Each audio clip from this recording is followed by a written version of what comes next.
যখন রমজান মাসের শেষ দশক আসতো, আল্লাহ রসুল সাল্লাল্লাহু আলাইহি ওয়াসাল্লাম ইবাদতের মাত্রাটাকে বাড়িয়ে দিতেন।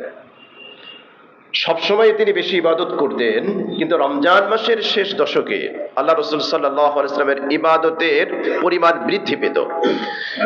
আমরা যেটাকে বলি কোমর বেঁধে কাজে নামা, রসুল সাল্লাল্লাহু আলাইহি ওয়াসাল্লাম এমনটি করতেন। যেমনটি হাদিসের মধ্যে এসছে, সহিহ বুখারীর হাদিস নাম্বার 2024, সহিহ মুসলিম হাদিস নাম্বার 1174 নম্বর হাদিসের মধ্যে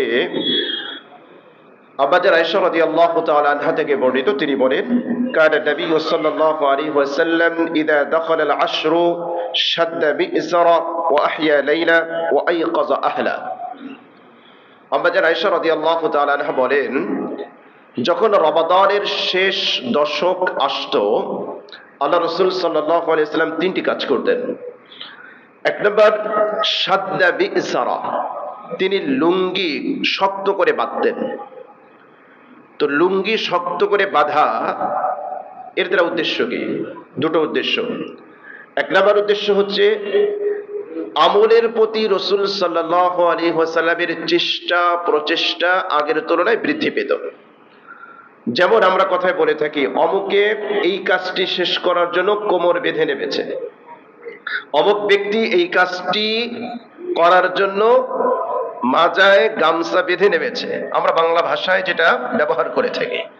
তো আল্লাহ রসুল সাল্লাল্লাহু আলাইহি ওয়াসাল্লাম শাদ্দা মি'সারা, লুঙ্গি এটা শক্ত করে বাঁধতেন। তার অর্থ হচ্ছে কাজের প্রতি, আমলের প্রতি আল্লাহ রসুল সাল্লাল্লাহু আলাইহি ওয়াসাল্লামের আগ্রহ আরো বেশি বেড়ে যেত।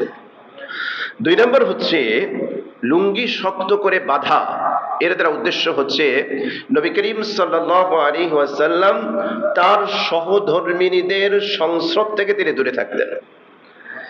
শেষ দশকে তিনি স্ত্রীদের সান্নিধ্যে যেতেন না। এটা রূপক অর্থে লুঙ্গি শক্ত করে বাঁধার আরেকটা অর্থ। দুই নম্বর হচ্ছে ওয়া আহইয়া লাইলা, নবীজি সাল্লাল্লাহু আলাইহি ওয়াসাল্লাম রমাদানের শেষ দশকে তিনি রাত জাগতেন। সবসময় আল্লাহ রসুল সাল্লাল্লাহু আলাইহি ওয়াসাল্লাম তাহাজ্জুদের সালাতের ইহতিমাম করতেন, কিন্তু রমাদান কেন্দ্রিক, বিশেষ করে রমাদানের শেষ দশকে নবী করিম সাল্লাল্লাহু আলাইহি ওয়াসাল্লাম তিনি এমনও হয়েছে পুরো রাত তিনি জেগেছেন, নামাজ পড়েছেন, যেটি সামনে আমাদের হাদিসের মধ্যে আলোচনা আসবে। তিন নম্বর, ওয়া আইকাযা আহলা, তিনি তার পরিবারকে জাগাতেন। একাই যে ইবাদত বন্দেগী করতেন তা নয়, তিনি তার পরিবারকে জাগিয়ে দিতেন ইবাদতের জন্য। আল্লাহ রাসূল সাল্লাল্লাহু আলাইহি ওয়াসাল্লাম তাহাজ্জুদের সালাতের ইহতিমাম সারা বছর করতেন। তখন পরিবারকে জাগানোর, পরিবারকে উঠিয়ে দেওয়ার এরকম তেমন একটা বর্ণনা পাওয়া যায় না। কিন্তু রমাদানের শেষ দশকে নবী করিম সাল্লাল্লাহু আলাইহি ওয়াসাল্লাম নিজেও ইবাদত করতেন, পরিবারকেও ইবাদতের জন্য উদ্বুদ্ধ করতেন। আমরা আরেকটা হাদিস দেখি, আম্মাজান আয়েশা রাদিয়াল্লাহু তাআলা আনহা থেকে বর্ণিত, তিনি বলেন, কানা রাসূলুল্লাহ সাল্লাল্লাহু আলাইহি ওয়াসাল্লাম ইয়াজতাহিদু ফিল আশরিল আওয়াখির মা লা ইয়াজতাহিদু ফি গায়রিহি। নবী করিম সাল্লাল্লাহু আলাইহি ওয়াসাল্লাম রমজান মাসের শেষ দশকে যেভাবে ইবাদতের জন্য চেষ্টা প্রচেষ্টা করতেন, অন্য কোন সময় এতটা চেষ্টা তিনি করেন নাই। রাসূল সাল্লাল্লাহু আলাইহি ওয়াসাল্লামের নফল ইবাদতের ক্ষেত্রে, নফল ইবাদত কতটুকু করতেন, কেমন করতেন, সবচেয়ে বেশি বর্ণনা এসছে আম্মাজান আয়েশা রাদিয়াল্লাহু তাআলা আনহা তার কাছ থেকে। এই হাদিসের মধ্যেও আমরা দেখি যে রাসূল সাল্লাল্লাহু আলাইহি ওয়াসাল্লাম তিনি রমাদানের শেষ দশকে ইবাদত বন্দেগী করার জন্য বেশি প্রচেষ্টা চালাতেন।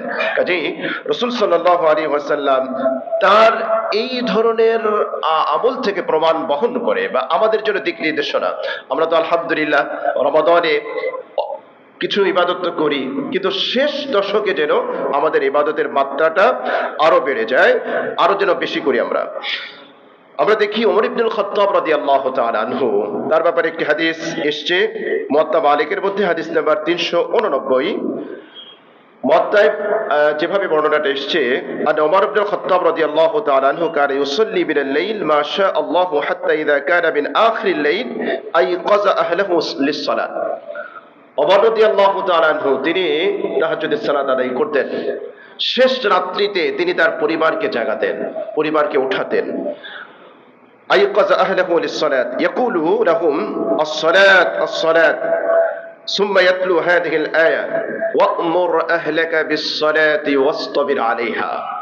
শেষ রাত্রিতে ওমর ইবনে খাত্তাব রাদিয়াল্লাহু তাআলা আনহু পরিবারকে উঠাতেন, ওঠো আস-সালাত আস-সালাত, নামাজের জন্য ওঠো। এরপরে তিনি কোরআন কারীমের একটি আয়াত তেলাওয়াত করতেন, ওয়া'মুর আহলাকা বিস-সালাতি ওয়াসতাবির আলাইহা। আপনি আপনার পরিবারকে নামাজের নির্দেশ দেন। আল্লাহ রাব্বুল আলামিন সরাসরি তার হাবিবকে নির্দেশ দিচ্ছেন, ওয়া'মুর আহলাক, আপনি আপনার পরিবারকে নামাজের নির্দেশ দেন, সালাতের নির্দেশ দেন।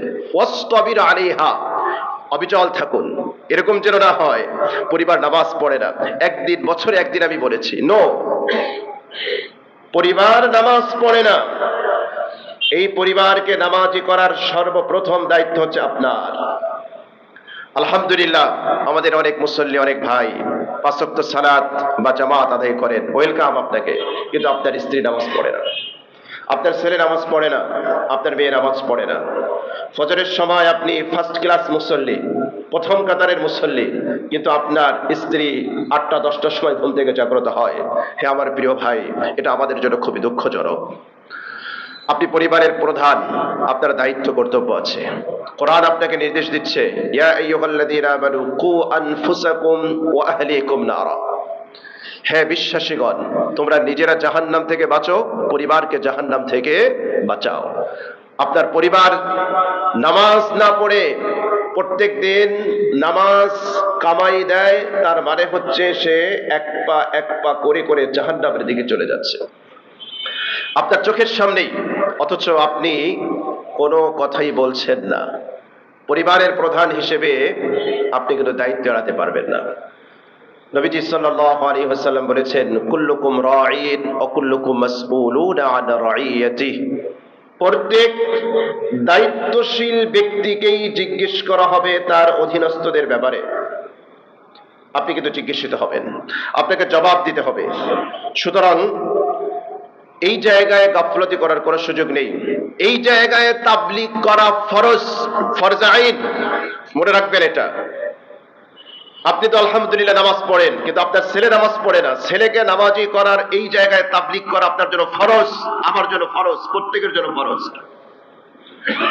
আপনার মেয়ে নামাজ পড়ে না, আপনার মেয়ে পর্দা করে না, এই জায়গায় আপনাকে দিক নির্দেশনা দেওয়া আপনার জন্য ফরজ, পরিবারের প্রধান হিসেবে, বাবা হিসেবে, স্বামী হিসেবে। তা না হলে কিয়ামতের দিবসে আল্লাহর আদালতে আমাকে আপনাকে জবাবদিহি করতে হবে।